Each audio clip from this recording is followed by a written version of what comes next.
To all of Team Pacquiao and every fan around the world, thank you. You encouraged and inspired me every step of the way. And to every young boy or girl with a dream, don't let your situation define your future. With God, nothing is impossible. It's impossible with God.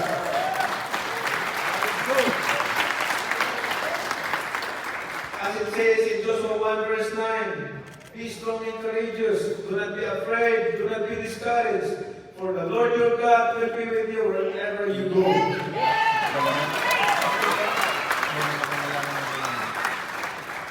And that's what happened to me. He was with me from the slums of Sarangani to the bright lights of Las Vegas to here at the International Boxing Hall of Fame.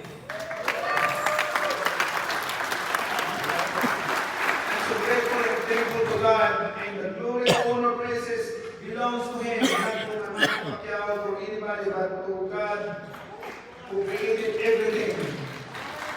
Thank you. Mabuhay ang Pilipinas. Mabuhay ang bawat Pilipino na nangarap at lumalaban. This is our victory. This is our story. And the best is yet to come. Thank you and God bless you all.